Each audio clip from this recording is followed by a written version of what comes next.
Okay, let's get started. And Valeria? Yeah. Before we dive in, any questions, issues, concerns? Yes? My understanding is the only thing that we've had to turn in so far is the wiki, updating the wiki pages for our groups. For a group, yeah. The only thing is just updating wiki pages with the name of the your team members and whatever else you want to put up there now. Okay. Individually, you've got Mythical Man-Month, which I don't know if it was due at 2 o'clock today or if it was due at midnight tonight. Midnight. Okay, well, there you go. Same, did it for Webster 1. And your first podcast, wasn't it? Is that Saturday night? Okay. Someone asked if the stuff that says other videos counts. Yeah, those count as podcasts. That's what I have in there. Someone expressed concern about how the demos will be graded in terms of completeness. You show up and you demo what you have. I don't grade based on how much you show, and I don't grade based on how much you change between your first and second one. If you show up and have nothing to show, that will affect the team.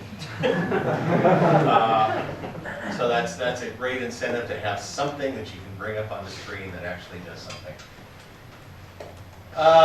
Any other questions? Nope. Okay, let's dive in. I cut off because it was getting kind of long and tiring.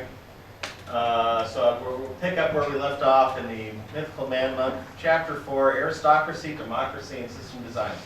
This is one of the most important chapters in Brooks' book, Mythical Man-Month, because his conception is that, well, very first item there, conceptual integrity is the most important consideration in system design. I agree. I've been doing software for 45 years, odd years, and so on. I have been a chief architect. I have worked under architects and so on. One of the biggest issues in software development is communication and coordination among the team members. If it's a one-person project, it doesn't matter because it's all in your head. But as soon as you are dealing with multiple developers, then architecture and conceptual integrity becomes critical because it allows the ability to come up with a good architecture and convey that architecture to the team members becomes critical in allowing people to work independently of each other and making sure the components all fit together. Yes? So in my reading of the Mythical Man-Month, this idea of system architecture had me a little bit confused. Is it the design patterns that span the whole project? Is it the user interface, or is it some combination of both? Can you help me clarify? Well, actually, architecture tends to deal with the underlying. Well, let me explain this way. Pages software. When I was hired as a chief software architect and CTO, and I spent weeks, actually months, really. Go that way. I'm sorry, I'm getting a conflict screen here.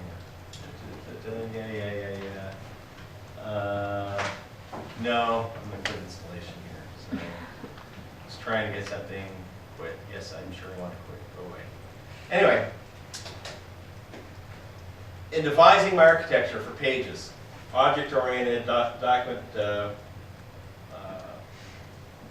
I'm looking for, word processor, basically, desktop publishing system. I focused on 3 areas. First, I focused on the fundamental units of computation, that is the actual different subsystems and where the communication paths were. I focused on the objects, since I was, object technology was my playground that I was playing with here. I focused on the object composition diagram of a document. Here are all the different objects that go into the document, which was our core object. Here are all the different object classes. Here's how they point to each other. Here's how many there are of this. They have lists of these. And this is how this all goes together. And again, because I was dealing with object technology, I focused on this parallel class diagram. We had a universal Objective-C, so we did have an honest goodness object class as root class. and then I had these 4 parallel structures that had to do with the object components, the object styles, the object interfaces. It was basically an MVP before I knew what MVP, or not MVP, MVC, before I knew what MVC was. But basically, here is the data for the object components, here is the parallel structure for the controller that interacts with them, and here is the user presentation for it. So now what you'll find, and by the way, I had a good talk at the faculty dinner in August, that they're thinking of doing a software architecture class, because if you go out and buy books on software architecture, you'll come up with a number of different definitions as to what software architecture really is. But the idea is, here are the drivers. This is what we're concerned about. We're concerned about performance, or we're concerned about consistency, or we're just concerned about data integrity. Here are the drivers for what we're doing, and here are the large-scale decisions that we are going to build off of. Now, to give you a reverse thing, my very first consulting assignment was ARINC, Aeronautical Radio Incorporated. They were building the network management subsystem for the Iridium satellite phone system back in 1996, right after Pages closed. And they hired me initially because they were going from C to C++, and they had no object expertise in-house really. And they'd had a disastrous design review with Motorola, who was the prime contractor. And I had just published Pitfalls of Object-Oriented Development, and the vice president who was interviewing me went out and bought the book and read it and said, oh my gosh, this is all the stuff we're doing wrong. So they brought me in, and one of my first questions was, who's the chief architect? And no one could answer that. And I literally surveyed the entire about 30 developers and team managers and a few high-level managers. I asked, who is the chief architect? And I got 6 different answers, and the number 1 answer was nobody. So that told me there was no chief architect. And then I asked, where's your architectural diagram? They had 4 major subsystems, and they had diagrams for the subsystems. And it said, well, we don't have architecture documents, but we have these subsystem documents. So I took them and literally put them out on a table, and they did not connect to each other. The 4 subsystems did not have a clear, consistent path of how they were actually supposed to interchange information, processing time, so on and so forth. So one of the things I had to do was craft an overall architecture for their system that would encompass more or less what they were building in these 4 subsystems, and then rework the 4 subsystems so that they all did in fact talk to each other and meet with each other. So your question is a good one. This is one of the thorniest problems. Architecture is sort of the prestige role in software engineering. The old joke is, how do you conjugate the verb to program?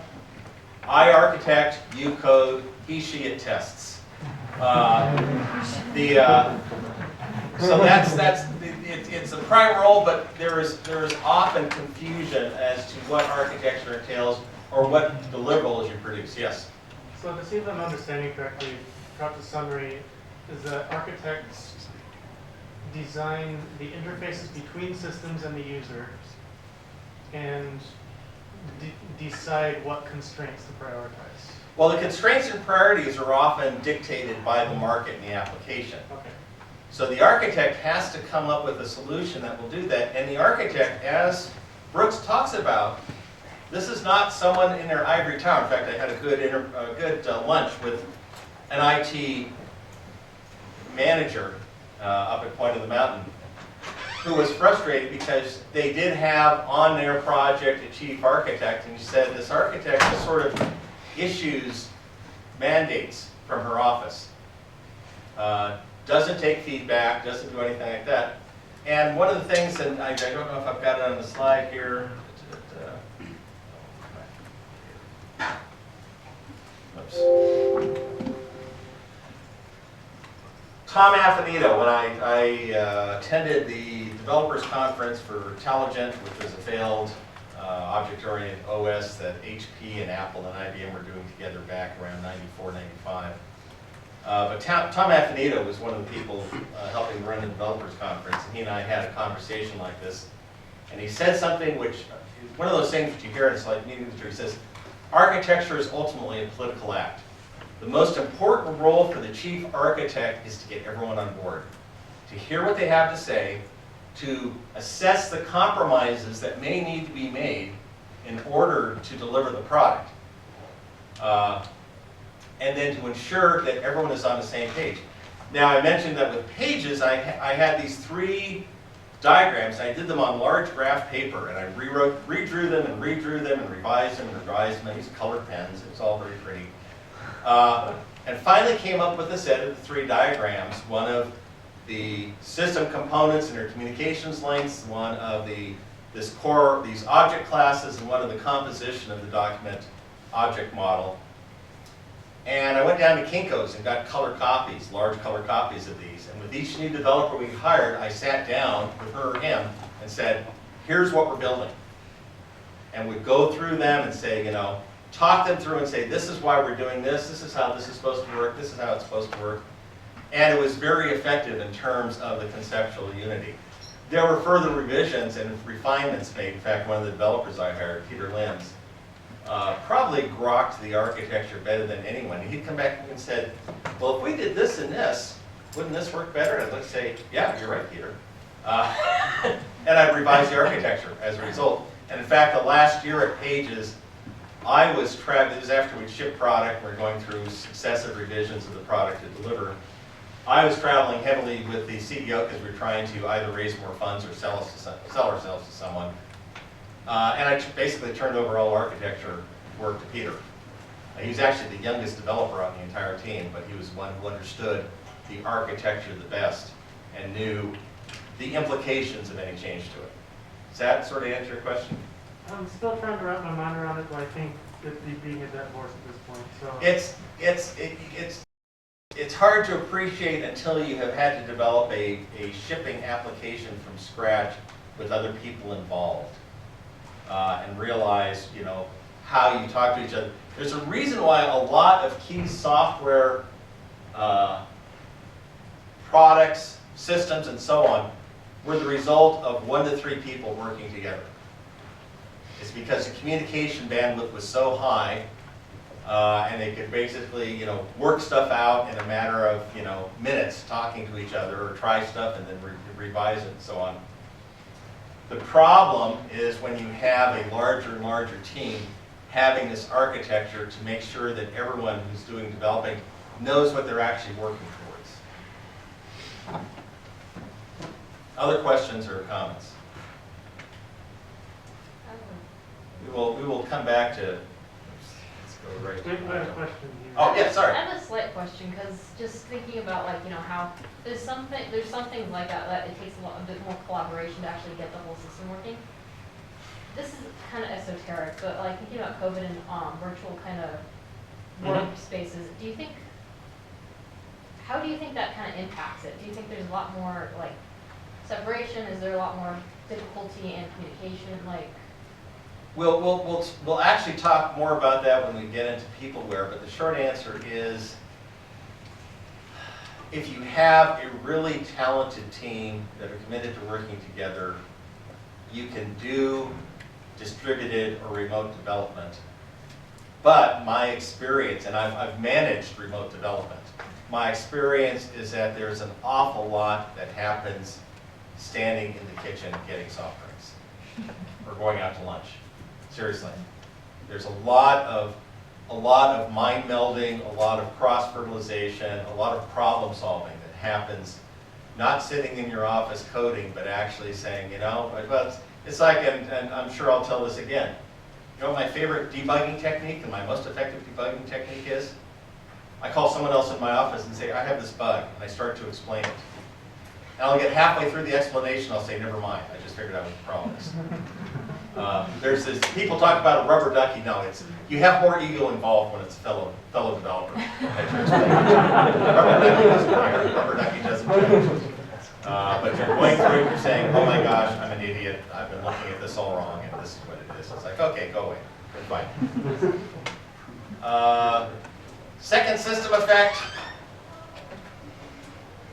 a lot of this is geared towards a strict waterfall thing. It's kind of like we got the first version out, and now we want to throw everything with the kitchen sink in. Iterative development tends to get rid of that. But what the corresponding modern issue is technical debt. Technical debt are all these shortcuts you make, all the quick and dirty stuff you do to get the product out the door. And technical debt is very real, and the real challenge is not spending the time on, it's not the second system effects. It's not like we're doing 3 million new features. Well, actually, it sort of is. Technical debt is what happens when management gives you with a list for the 1.1 or 2.0 release, and you say, no, we have all the stuff we need to go back and clean up. And they say, no, don't clean it up. It works, doesn't it? It's like, no, you don't understand. It's really ugly, and it's going to get uglier if we simply build on top of it. This is a big challenge with management, to convince them to give you the time to retire or reduce technical debt, to clean up all the quick and dirty stuff you did to get that 1.0 product out the door, and to get a solid foundation, because they see no benefit. It's like, well, it's not new features, it doesn't make us more competitive. It's like, no, this is investing for the future. So that's a challenge you're going to have. Any questions on second system effect? Why did the Tower of Babel fail? Lack of communication and organization. And I actually have I may post it out there. I co-authored a steampunk short story about the Tower of Babel, which I had great fun doing. Anyway, the issue here is and of course he's being a little glib here, but the issue really is communication. You can have everything that's working fine, and if you don't have the appropriate channels of communication, things can fall apart, things can fall between the cracks. You can have groups that actually solve things in a way that are incompatible with each other. We try to put everything together. Yes? If I remember correctly, this is the chapter where he had like the workbook that like, here's all the changes in information as we're making decisions. I think that's actually in a separate chapter. I could be wrong. But Okay. he does have the workbook. Wiki is the modern equivalent. Yeah, I was gonna say like, that's just super, I feel like there has to be a good balance between, I'm gonna devote all this time to like write all this down, and like then everyone has to keep reading it, but then like you don't have too many meetings, but then you like there has to be that good balance of all the communication and taking the time to like read and receive that information. One of the things Brooks says, it may be in this chapter and it may be in the workbook chapter, but I think it may be in this one. He says, in each project there ultimately becomes a small set of documents around which all the important decisions are wrapped. And so it's possible to write a lot of documentation no one cares about, no one's ever going to read. Mm-hmm. But there are things that are often very valuable to have documented in terms of communication. Again, in my case with the architecture, I didn't have some big, thick document. I had 3 sheets, 3 diagrams. And that was enough for me to talk through each new developer and say, this is what we're building, this is how this works, this is how this fits together. And there were revisions and refinements and changes along the way, but we all knew what we were doing. Project Workbook. I'm sorry, you're right. This is where the Project Workbook is. And the last point is one that I will enforce in your group organization when we talk about that in a few minutes. First year and a half at Pages, I was the project manager and the chief architect, and I did neither one terribly well as a result. The priorities conflict. There's a classic story of a group of tourists in Europe, and they go to the workshop of this famous wood carver who does these intricately carved wooden doors, churches and so on and so forth. And they're standing behind him as he just delicately does this carving on these big 8-foot doors and so on. And finally, one person in the group clears her throat and says, "Excuse me," says, "How long does it take you to finish one of these doors?" And he turns and looks at them with a stricken look on his face and says, "I never finish them. They come and take them away from me." Software is a lot like that. And the project manager is one who comes and takes it away from you. And the chief architect is one who keeps saying, no, no, wait, we can do this cool thing. Just give us some more time. So I will require, when we talk about team organization, you will have a chief architect and you will have a project manager on each of your teams, and they have to be 2 different people. Communication challenge, this is why Brooks Law exists. Each new person you add complicates communication in an exponential way. It's why small teams, all things considered, I would rather have a small team of really good developers than a large team of really good developers because of the communication issue. Yes? Is this Brooks Law as in Brooks the author? Or Yeah, Brooks. Okay. Brooks the author. His law in chapter 2 is adding manpower to a late project makes it later, and this is one of the reasons why. Communications. Bring people up to speed and the increase in communications channels. If you read the book Accelerate, which I highly recommend, by Lundgren et al. In fact, I've used it as a text here before in the class. One of the things the authors there recommend is having a partitioned architecture with high internal cohesion and very low coupling between components of the architecture. Because what that allows you to do is you add a new architectural component, you can add people to that, and the impact on the rest of the system is minimized just to the API that's communicated with the other components. So that's where you have the division of labor, specialization of function. If you can clearly separate out the components of your architecture, and we'll talk more about architecture next week, week after, in a coming week. Then with the right architecture, you actually can add people while minimizing the impact. Plan to throw one away. Again, he says iterative development sort of forgoes this, but that said, there are times when this is critical. Pilot and prototypes. How many of you have ever worked on a prototype system that's just supposed to be a proof of concept or demo, and if you show it and they say, oh, this is great, let's ship this. It's like, no, no, no, this is really bad. This is really, no, no, let's ship it. It's working, isn't it? One of the things I am proud of, oh, you were going to say? I was just going to say, that was a problem at this company that I interned at, where the developers learned that they could never prototype or do anything because management was like, oh, look, it's perfect, let's do it. And I'm like, no, like, it's not. Pages software, go back to Pages. When we started, we were trying to raise funds, so I built a prototype of what we were trying to do so we could actually demonstrate the user interface. And it was a really ugly prototype. I did awful things. As we brought on developers, they did awful things too, simply so we could add certain features so we could demonstrate this to potential investors. And say, look, you drag this out, you drop it in, and it reformats and so on. And I had this great advantage, which is that when we finally, it took us a year and a half to close on venture funding, and there was sort of this little transition because we were bringing in our permanent CEO who hadn't been there all along and so on. I deleted all the prototype code. I deleted it entirely, no backups anywhere. I mean, all of us had been working on it. We all knew what we needed to do. We knew, we knew how to make stuff work. And we literally started with a clean slate and built it the way we knew it should have been built. I never told the CEO that I did that.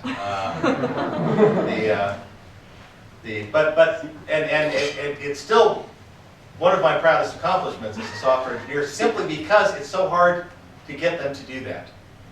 They see the prototype, you do quick, and we'll talk about this in deferring to hard products, but you develop a prototype and management says, oh, hey, we can ship. It's like, no, this is, for years I argued that I wanted a 1/4 scale PC. And any prototype that we showed to management we'd show it on a 1/4 scale PC, tiny screen, tiny keyboard, tiny box. And then we'd say it's going to take us 6 months to move it over to the big one. You'd be like, oh yeah, I understand that.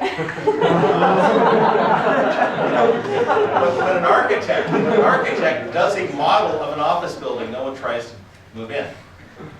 It's like, well, no, you can't move into one. But when you prototype software, it's like, hey, got menus, got windows, got commands. looks slick. Why can't we move in now? Any questions or comments here?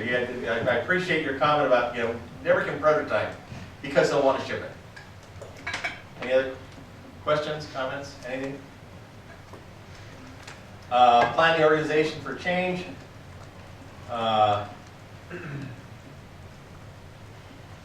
Couple of things here. A lot of organizations lack a good technical track. It's like entry-level developer, senior developer, and then manager. I don't want to be a manager. I was a manager for a year and a half. Frankly, if I'm in a software company, I prefer to be writing code, architecting, whatever I have to do there, even debugging. Some organizations do have technical tracks that go up a number of levels, so they allow the people who are really, really good at software to keep being really good at software. A lot of software developers don't want to be in management, and when they get promoted into it, they leave and they go find a place where they can continue to do software. They start being a consultant, which is sort of the path I ended up taking. We'll talk more about maintenance when we're reading Glass, because he has several chapters. Several of his facts deal with maintenance.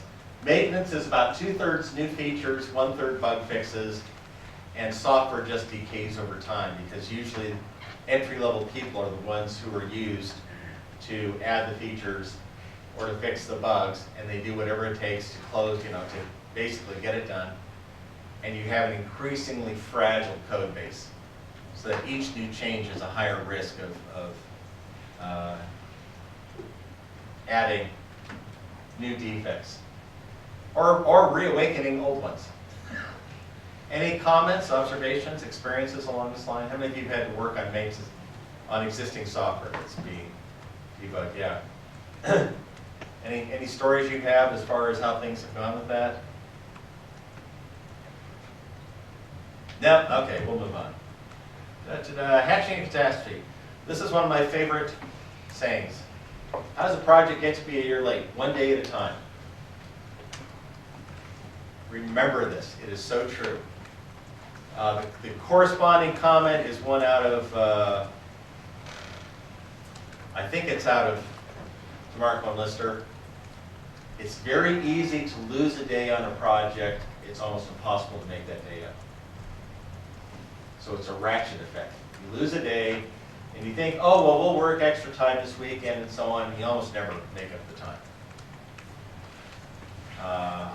I've already said this, you'll hear me say this almost every class. The only way to manage your schedule is to drop features.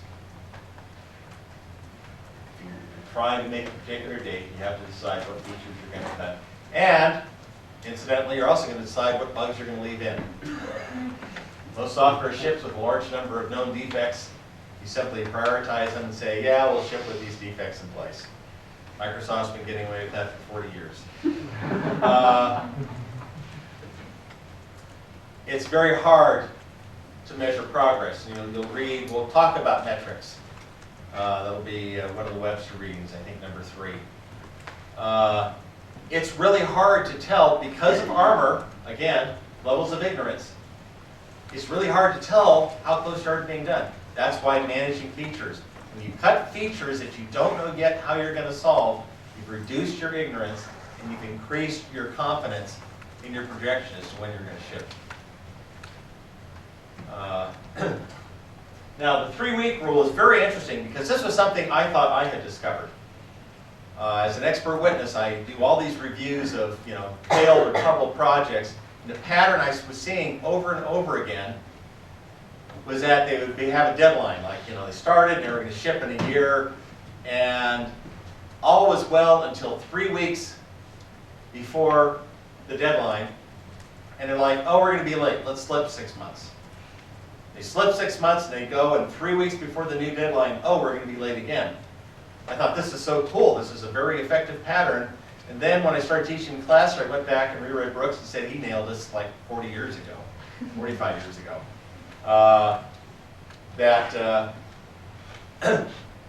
Underestimates, meaning you guessed wrong on how long the project. don't change until 3 weeks before the scheduled completion. And when we talk about the thermocline of truth, which I think is in Webster 2, you'll see why. It takes that long for the information to get up to the top. People in the trenches know how things are. When I go into review, into corporate setting, to review failed projects, I spend a lot of my time talking to the engineers in the trenches. And usually by the time I've interviewed 5 to 10 engineers, I can tell you exactly what's going wrong and why. They know. It's only good news that tends to filter up until you can't hide it anymore. And so the closer you get to the deadline, it's people, as you move up the management chain, can't filter any more of the bad news. And suddenly people at the top learn 3 weeks ahead of time, oh, by the way, we're not going to ship, December 1st. We're going to need another 6 months. Questions, comments? You'll do PERT and Gantt charts for your projects here in class. PERT chart has a critical path, and that's what you really need, is called the critical path, because if anything slips on the critical path, the whole project slips. Yes? I just had a question about the critical path. Like, could you maybe give an example of what a critical path would be?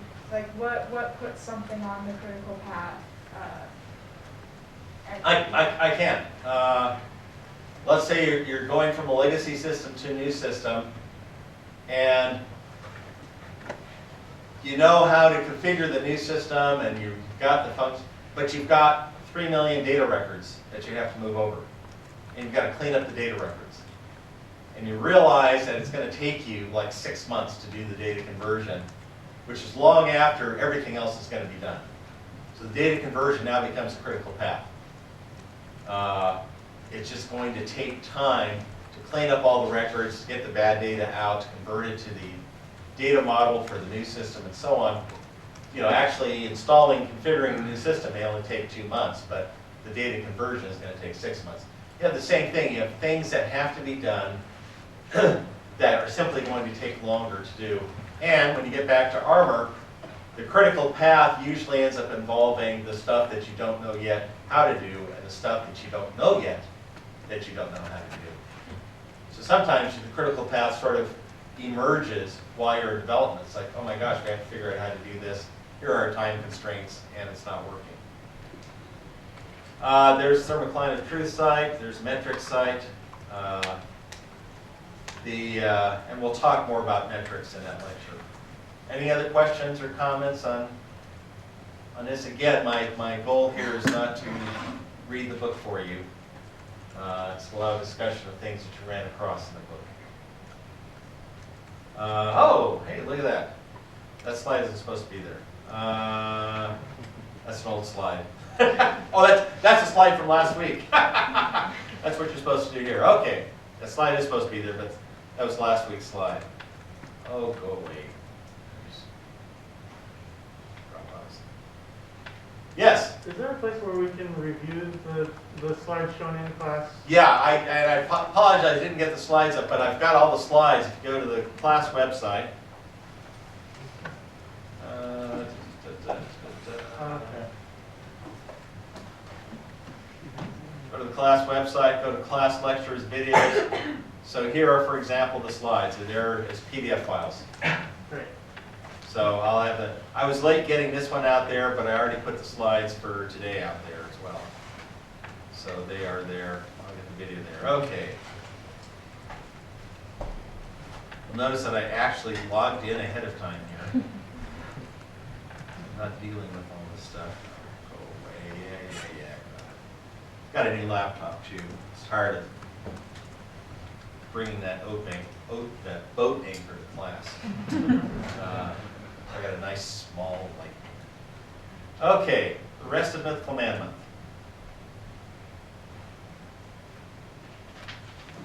No silver bullet. This was actually an essay that Brooks published in 1986. As I say here, probably one of the most important essays ever written in software engineering, because Brooks basically says there is no magic bullet. There is no tool, there is no methodology, there is no programming language that is going to solve the inherent complexity of software. And let me tell you, people have been trying to promote different things as silver bullets for as long as I've been coding, and none of them pan out. A lot of them help. You've got vastly better tools, obviously, than I had 47 years ago. I was doing punch cards on a mainframe. And this ties in again with armor. The environments you work in now are vastly complex. As we talked about last week, pull up the currently running services on your laptop or desktop system. Look at the dozens of systems that services are running there. The size of the operating system, the complex memory management, all the libraries and utilities and DLLs and whatever that you rely upon for the product you're there. I coded at a time when I knew pretty much what every byte in memory was holding.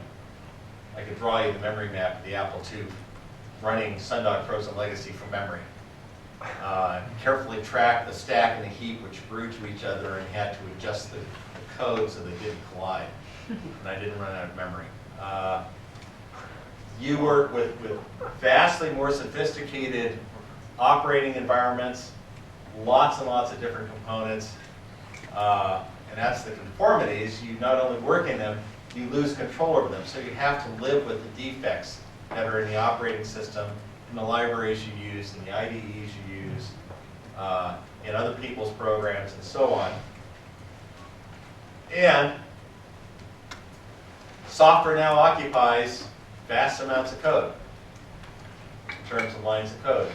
And it becomes hard for any one person to understand everything that's going on. The state space, that is the number of actual states of data and execution, it makes the universe look small. It is literally hyper astronomical what you can have going on within a given computer in terms of the number of states, how quickly they change, and whether or not they happen to exceed desired parameters at any point. And it's just hard to examine. Remember the picture I showed first day of class? It showed the unfinished framed house and the finished one that had been moved in. It's really hard to tell the difference between those two without a lot of time and effort and inspection. How many of you have ever had the experience of working on a tough piece of code and you're getting frustrated and you do something and all of a sudden it works? Everything's fine. Anyone had that? Yeah, okay. That's us. Think how it is for management. I mean, the phrase which I've already used is, hey, look at us as unreliable wizards. This is the classic, can you do this? Oh yeah. 5 minutes later I recompile and the feature's in there. Can you do that? It's like, no, I can't. At Pages, it was design oriented, so everything was fixed, it was on a grid and everything else, and I'm pretty sure this happened before we shipped. But after we were sort of on the glide path towards shipping, Larry, our CEO, came to me and said, can we put in rotating headlines? I said, no, Larry, we cannot put in rotating headlines. He said, why not? I said, there is nothing in our architecture designed to implement rotating headlines. I would have to break so many things and kludge in so much stuff to allow people to say, oh yeah, let's rotate this and flow text around it, flow columns around it. I said, no, we can't. I think he really thought I was just sort of being lazy. And I was sitting there thinking, oh my gosh, this would be a nightmare. If they'd asked me this like 2.5 years earlier, I said, oh yeah, we'll build that into the architecture from day one so that we can do rotating headlines and flow stuff around it and so on. But coming in at a late moment like that, it's just like, no, it just isn't going to work. Things that do help, buy stuff. Or if it's open source, just download it. Again, Brooks was writing at a time when companies wrote their own financial systems. They wrote their own HR systems. They basically did a lot of stuff that now you go out and buy stuff off the shelf. Or you license software as a service. You need to install it locally. Just get the license key and you use it via the web.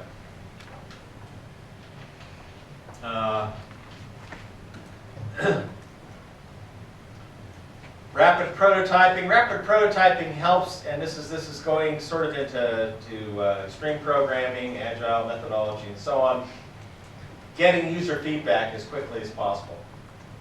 Because what you find is, and how many of you have had this experience that, you've been told we want it to do this, and you or your team works and you get code that does this, and you show it to the end user and they say, no, that's not what we want. It's like, well, this is what you asked for. Yeah, but I don't like it. Have any of you had that experience? I certainly have, okay. And what do you do in that case? What's your reaction? Anyone? Yes? Do you want how I want to react versus how I do react? Well, you can talk about both, but what's your reaction, and then what's their reaction to your reaction? Usually I'm like, well, well, internally I'm thinking like, this is what you asked for. Like, I don't want to change it, but then you have to figure, well, what about this don't you like? And then try and figure out where the discontinuity between what they told us versus what they actually want is. And this is a very real issue. I've 2 failed projects that I've reviewed as an expert witness. You had end users, it was replacing a legacy system with a new system, and you had end users who were able to basically cause problems with the whole project by saying, I want this to work just like the old system, but better. It's like, that doesn't compute. If it works like the old system, it's not better. I know of one project where they basically, the old system only did uppercase letters. And some of the end users said, we want to do all uppercase letters. And the developer said, you can turn on your cap locks key. They said, no, we don't want to do that. But we want everything to be uppercase only. So they had to actually make coding changes to put all the text that was typed in uppercase only, regardless of what was typed in. Users are nuts at times. John Gall, Informatics, a large complex system that works is inevitably found to have evolved from a small, that should be simple, not simply, simple system that works. This is big. This is why you have iterative development versus big bang. A lot of project failures are big bang failures. It's kind of like we're doing everything all at once and putting it all into operation. And unless you've had really good architecture and design and people who really know what they're doing, it's a mess. And then you spend all your time trying to fix it and make it all work. And great designers. Conceptual unity, clear, clean architecture, stuff that's extensible. Any comments or questions on the silver bullet? Chapter 17 is basically him in 1995 saying, all the people who disagreed with me in 86 and 87 pushed stuff that no one's talking about now. And that's true. There are no silver bullets. Trust me on this.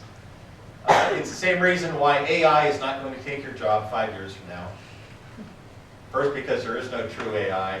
And second, because the AI itself is an upper limit to what you've got to do. The software engineering, as I said, first class, is more like research than engineering. You have to figure out how to solve problems, and it involves creation and invention. And sometimes it involves serendipity and luck. Okay, chapter 18 is an important chapter because when you do your midterm, this is a great chapter to go to when it says, provide so many citations. Go to chapter 18 because he basically just outlines his whole book. It's like, okay, it's chapter 3. That's where he talked about that. You can go there. So that's good. Chapter 19. I've already quoted that. He's basically just reviewing it. And says Brooks' Law pretty much still holds up. People are everything, almost everything. And effective software management means putting together a great team and then letting them succeed. That's when you get surprised. Now, Brooks, when he wrote Mythical Man-Month, is a mainframe world. He's working at IBM. his whole project, his failed project, much like Needed Pages, his late project that inspired the book was the operating system for the IBM 360. I don't know how late it was, but that's what inspired him to write Mythical Man-Month. And 20 years later, which is still 25 years ago, he's amazed at the explosion of computers and the massive amount of shrink wrap software. He does talk about 4th generation languages, which were a big thing back in the 90s, and they all pretty much died out also. And stuff like HyperCard, Power Builder, these things that supposedly, much like COBOL, 60 years ago, COBOL is like, you know, engineering or business types can write apps. No, it just doesn't work that way. Okay, so that's the end of that.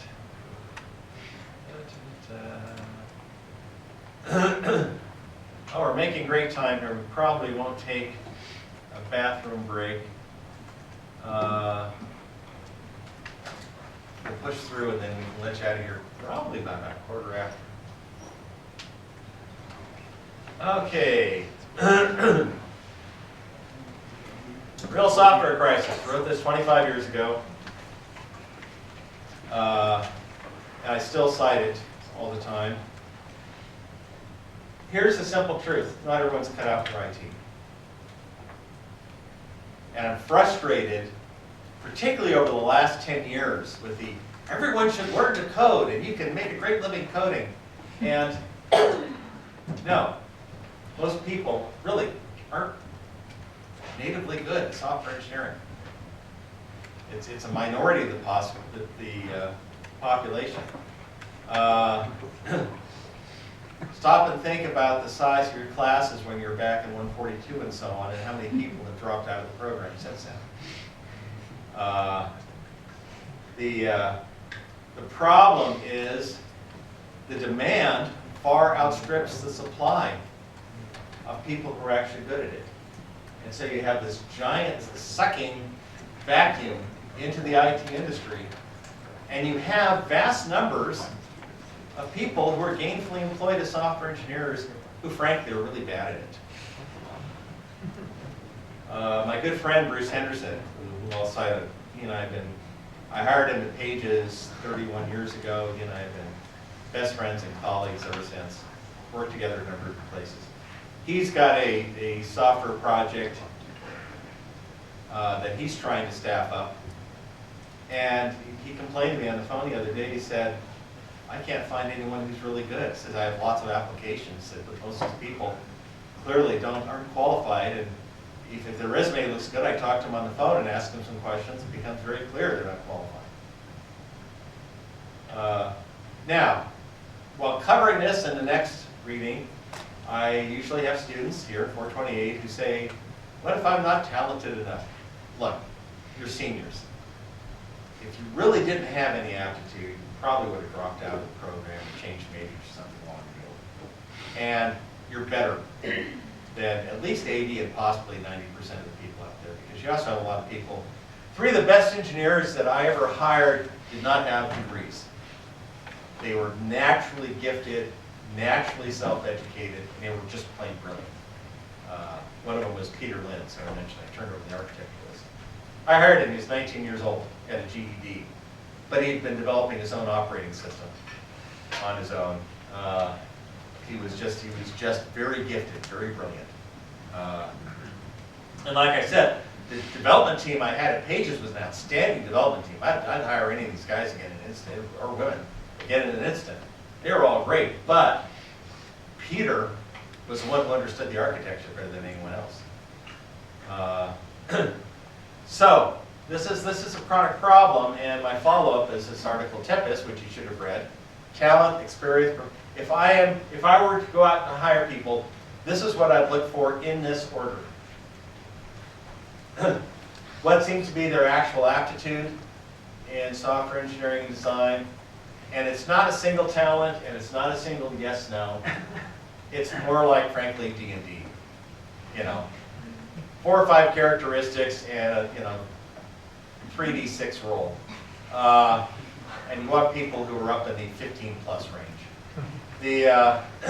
Experience is critical too. I used to have education first, and I really swapped it for experience, because you want people to know what it takes to ship a product, to actually deliver. Steve Jobs liked to say, real artists ship. And it's that push to get stuff out the door, knowing how to make things work and make things work sufficiently well, without using total kludges, hopefully, to actually get it into production. Professionalism, I've known very, very bright and talented developers who were prima donnas and were destructive on a team level. I can think of one place I worked where we had someone, very bright developer, and was just so disruptive to the entire team that eventually the person was fired.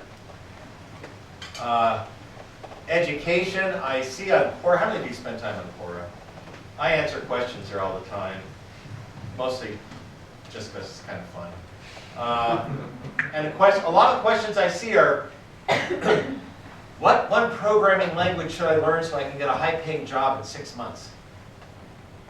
And there's about half a dozen of us who take turns answering and saying, that's not how it works. That's not software engineering. That's just coding. And while not all CS programs are terribly good at actually teaching software engineering per se,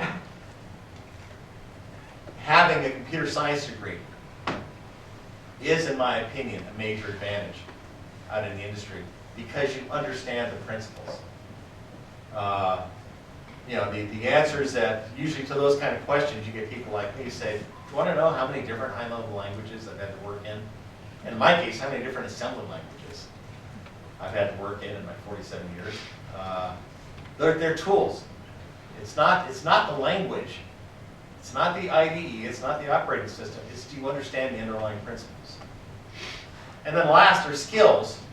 When I built the team for Pages, we were doing it on the Next Step operating system. The language was Objective-C, and there was exactly one developer that I hired who had prior experience, besides myself, who had prior experience with Next Step and Objective-C. That was Bruce Henderson.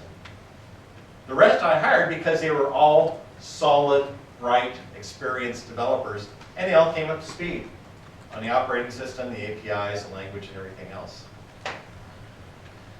Any thoughts, feedback, experiences on these issues? How many of you, you don't have to give details if you don't want to, how many of you have worked as interns or in jobs, and there have been other developers there that you just wonder how this person has a job?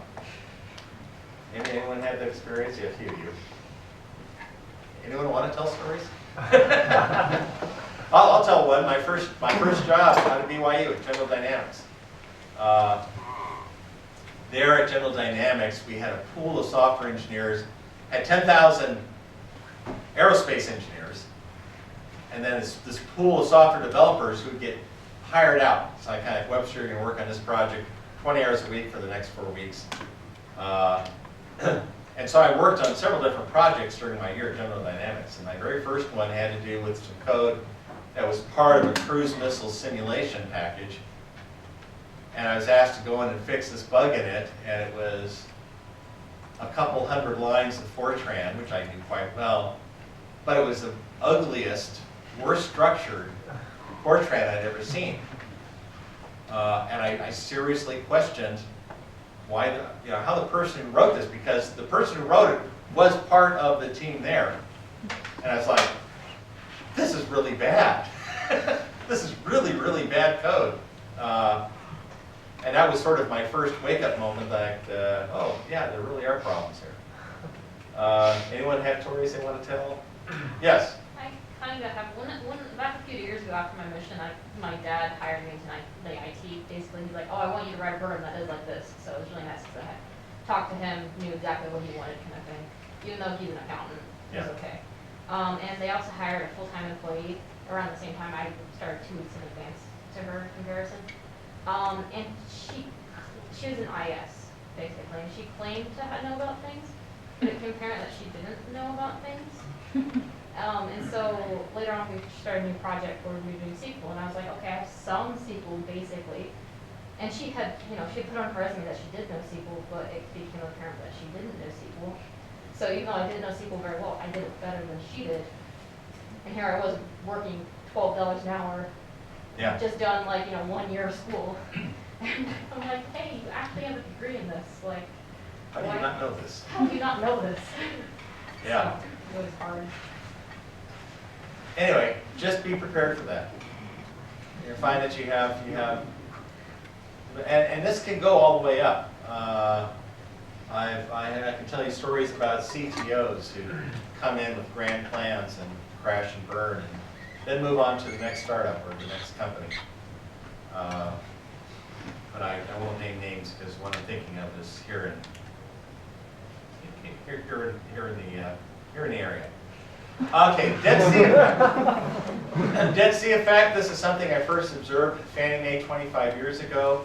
Fannie Mae, I was with OSG, I was the chief technical officer. They were doing a big object technology initiative. We had about 20, 25 senior consulting developers and process people in place to help them with it. And I kept noticing that, but they had their own in-house developers. And I was noticing that all their best in-house developers kept leaving. And they were ending up with their in-house development group was getting increasingly less competent. And since I have seen this, you have this issue where Dead Sea, of course, you have the Jordan River running into the Dead Sea, and the fresh water evaporates and the sea becomes saltier and saltier. You will find IT organizations out there where they hire people of all various qualifications, and after a while, all the good ones leave. You'll especially see this when the company starts to go south, because the good ones can find the new jobs faster. And the less competent ones have a harder time finding jobs, so they all stick around, and the company is left with this increasingly dysfunctional IT job. Has anyone actually ever seen something like this where good developers leave? Can you give us a... Sure. I was working for a research group on campus, and I saw, I worked there for probably 8 months. And when I first started working there, my cousin, I previously worked with the group, had just left.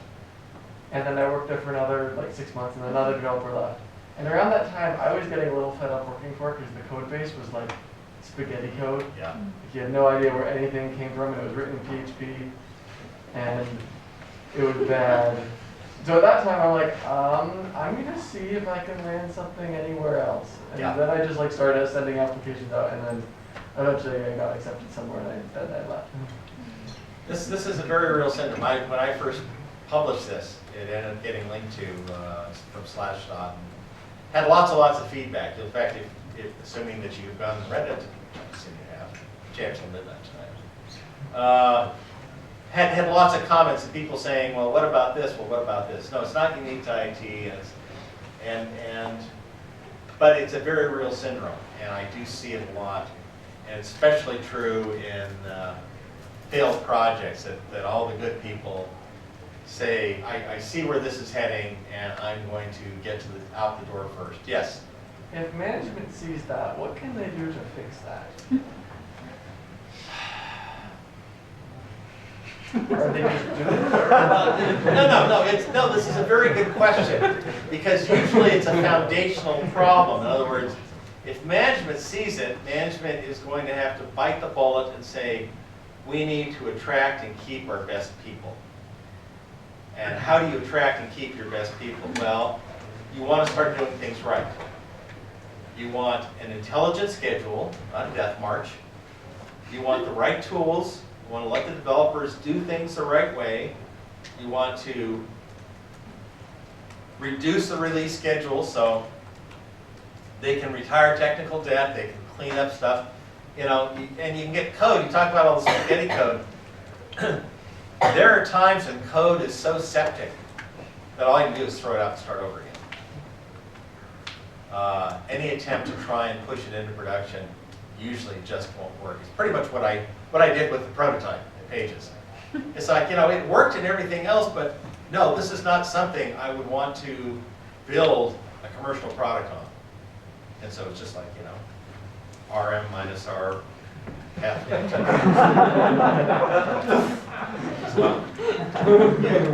Yeah, so my dad, kind of answering that question, my dad worked, he's a mechanical engineer, and the company he worked for previously, Lexmark, it started closing down parts of his department, and he recognized it. And rather than leaving, he learned all the technologies of the guys who were leaving and made himself so valuable that they had to keep offering him increased packages because he just knew too much. And so he took advantage of it, and then he eventually left anyways, but he got to a point where, you know, they'd offered him way above his normal salary, Yeah. and he was able to just write it out. Which is something that often happens. We'll talk about this. One of the articles, I think it may be an extra credit, is having a maintenance architect. And this is something that I think organizations should be more proactive on, rather than use your entry-level people to make changes to your legacy system. You should have a chief architect in training whose job is exactly that. You learn all the legacy systems, you know them cold, and you basically set up a plan to either retire them, update them, or put them in sort of a forever hold situation. Any other comments before we move on?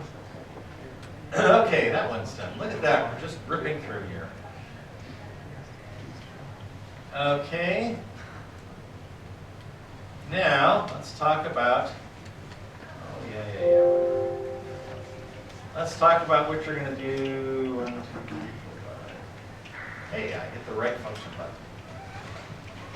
button. This has to do with your team assignment for this week. Why have roles and titles at all? It's a communication issue, and it's a responsibility issue.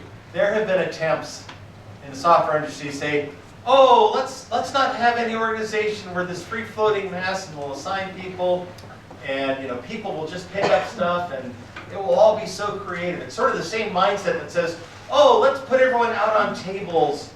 We'll talk a lot about open space development.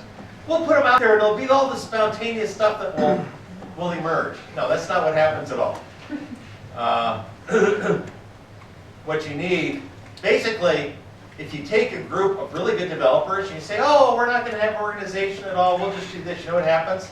They organize themselves. It's kind of like, you know, you do this, you do this, you do this, I'll do this.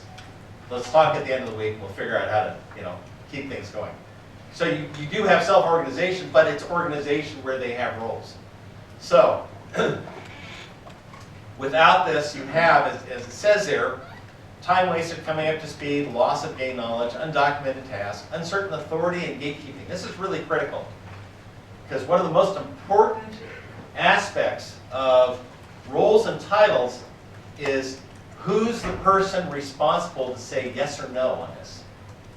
Who is the gatekeeper? Who's the gatekeeper who's going to say, yes, this is sufficiently bug-free, not to ship? Who's the gatekeeper who says, yes, this is, whether you like it or not, this is our user interface.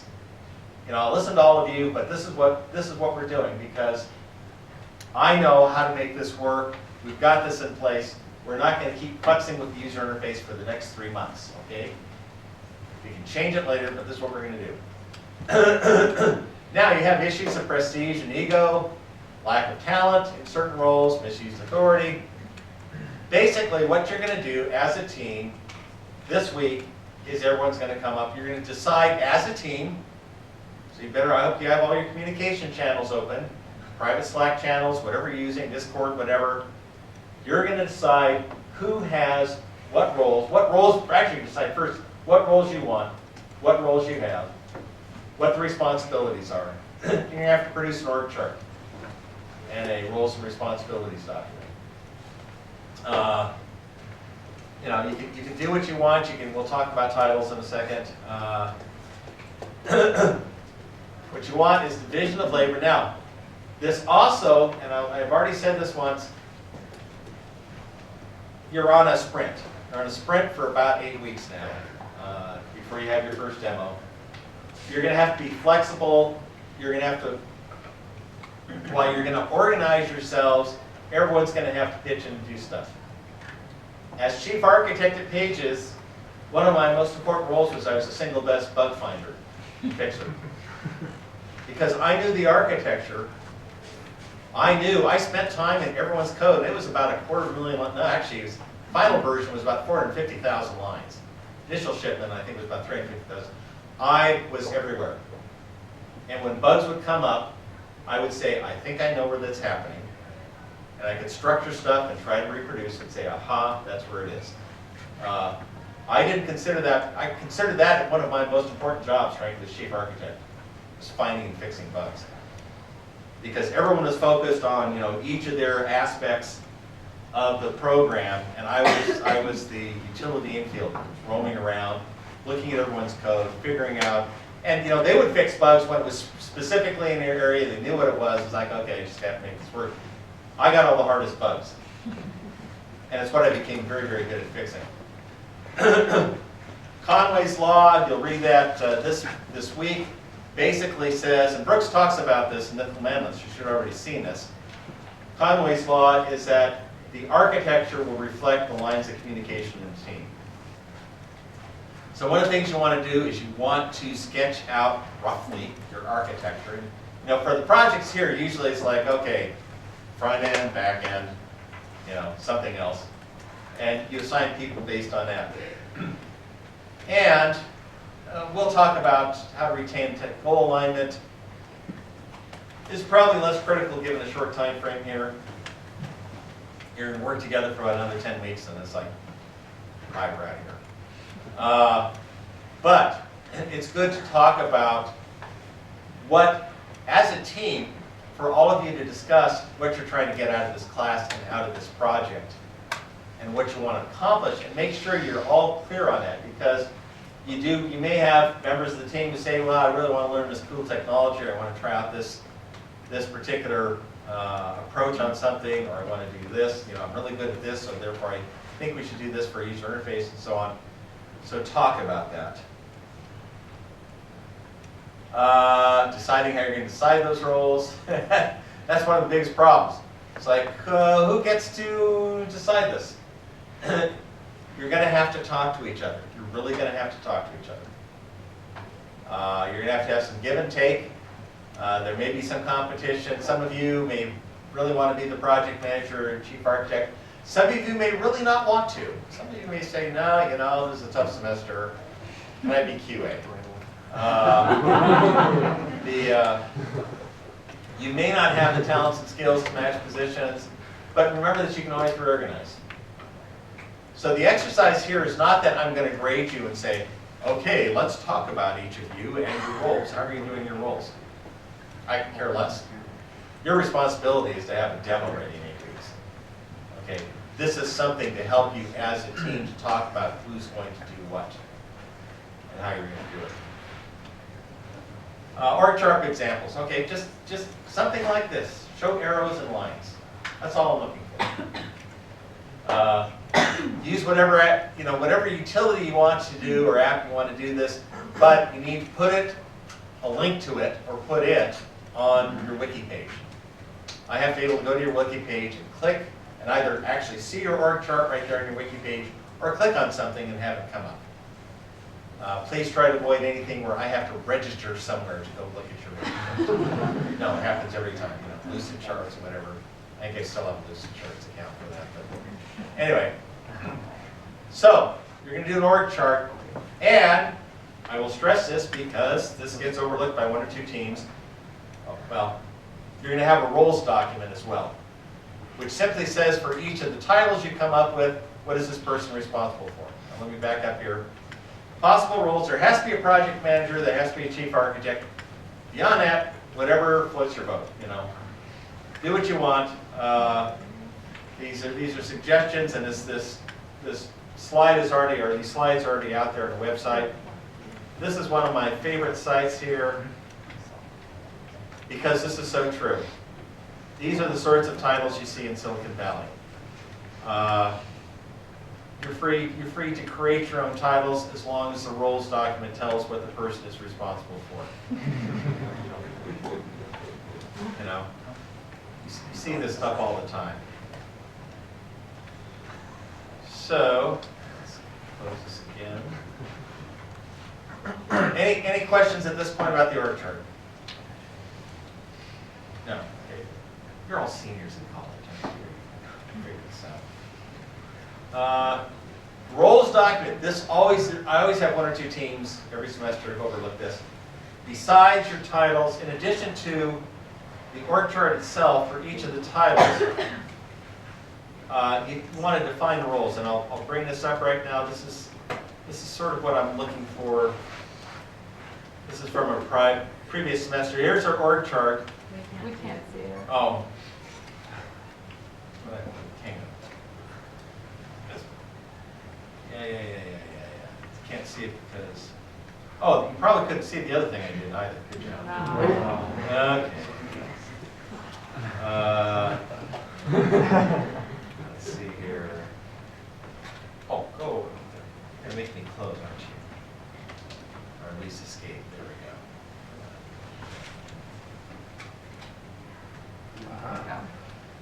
Okay, so now here's what I'm wondering why you weren't laughing at the Silicon Valley. Okay, here.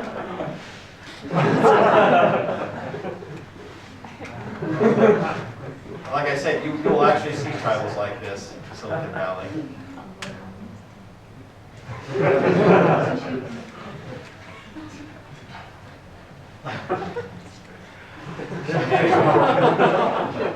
So that's better. I was wondering why are they laughing? So let's go to the. Here's from a previous semester. Here is their org chart, and then here is their roles and responsibility. Here's the title, the person, and what they're responsible for. So that's the. I need this as well as the org chart itself. Or what is the person actually responsible for? Any questions on that? Yes. The org chart is more about like the relationships between the roles, and Yep. this is more about the specific roles definitions. Yep, Okay. that's exactly right. Org chart shows lines of communication, should reflect the architecture of what you think you're going to build. This says, if I go and asked Michael, who's the chief architect, what's your responsibility? Here's the 3 bullet items that Michael was responsible for. Okay, so let's go back. There we go. Rules document. Status report. The other thing that you're going to start doing as of this week is your team has to post a link to your weekly status report. I have this in the slides. The slides, it's basically, if you go to the class website, under classwork, I believe I have a link for the status report form there. It's just an Excel spreadsheet. It's also in the slides that are already posted up there. Oops, no Zach. Zach was my TA, so I'm the one who's going to be reading the status reports. Part of the issue here is that this is a real-world process. And have any of you worked at companies where there have been weekly status reports that your project teams had to do? Yeah. As an expert witness, when I analyze failed or troubled projects, one of the first things I want are all the status reports in chronological order. And a good indicator for me of a project going bad is when the status report starts looking the same week after week. Because it means no one wants to admit what's going on, and they're not bothering to update anything. So here's the status report form. Like I said, there's a link on the class website. There's a couple links to the slides. Let me talk just a little about this. Okay, your project name up here, the date. Let me stress this again. You're going to maintain a separate link for each status report for the whole length of the project. So I should be able to go back at any time and look at all your status reports to date. I don't want just the same one written over time and again. Please don't do separate tabs on a spreadsheet. Actually create a separate status report document for each one. Okay, the key task. These are things you're working on. Your rough estimate is how done it is, whether it's on track, and you can edit all this and change it, but basically how things are going. You can remove stuff out of the key tasks once they're actually completed. The box, and this is actually all explained on the next slide here. Task completed is what you did that week. Tasks delayed, deferred, delayed, is something you thought you were going to do this week, but you didn't. Task planned, or what you plan to do in the coming week. Billable hours, keep track of the hours you spend. You can count 2 hours each week towards reading on it. You can count team meetings, and the rest is actual work you do. I expect you, once your projects get up to speed, about 6 hours a week. Some of you will have more or less, but if I see people consistently reporting 1 to 2 hours a week, it tells me there's something dysfunctional within the team. Here's where you can put both risks and issues that are current. If they're solved, get rid of them. But identify here the risks and issues and how you think you're going to mitigate them. So here's the slide that talks about all this. Status report is due by midnight starting this Saturday. Template is there on the class website. Separate, clearly dated link for each one. Project manager is responsible for ensuring it's submitted, but can assign another team member to do it. Here's my recommendation: track bill, because there's always this issue of gathering everyone's billable hours. Have the status report report billable hours from Friday to Friday. So that Friday or Saturday morning everyone reports their hours, because you don't want whoever is having to do the status report doesn't want to be there at 11 o'clock at night saying, okay everyone, I need your hours for today as well. So do Friday to Friday. Have a deadline. If people are not reporting to you, just give them a 0 or an N, and I will talk with them. There is no minimum weekly requirement, but I reserve the right, if I feel like someone has just checked out of the project or is not doing their part, to lower your grade responsibly. Now, so far, I haven't had to do that.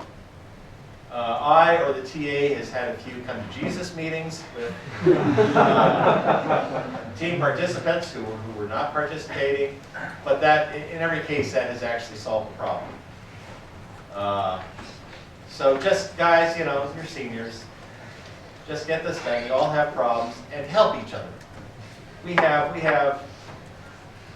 have tragedies that occur in this class. I mean, literally, I've had students who have had parents die, I've had serious illnesses, I've had so on and so forth.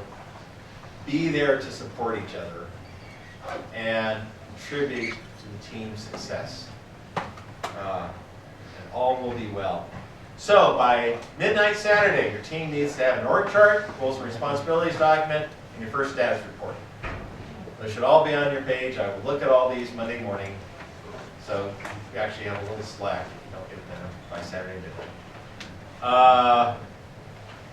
Readings for next class, first 6 chapters of Peopleware is a fast read also, just like Mythical Man-Month. It's even more conversational than Mythical Man-Month, quite frankly. Webster 2 readings, and next week we will cover those readings and talk about creating your project requirements. Any questions before we all run out of the room? Any issues or anything? I'm on Slack. You can always ping me there. My phone buzzes. Yeah. So are you expecting like 0 code to be written this week, or? Oh, I don't know. If you can write code this week, more power to you. But I'm expecting some billable hours this week, because you're going to have team discussions as to what you're doing, as to who has what role. So any team discussion is billable hours. Code, you guys are responsible for the code. I can argue you should delay writing code as long as possible, except you've only got 8 weeks. So you really want to get started as quickly as you can. This is good training. But the point is this is what I expect done this week. This is all I really care about. I want work chart, roles and responsibilities, your first status report, do your reading, come prepared, a couple of readings in class next week. Anything else? Slides are already up there for today. They're already up on the class website. And I will convert the video and get it up there in a day or two. A number of you have have told me that you've made up watching videos. Oh, that's what I did do. I didn't take a roll. Ha! Almost forgot.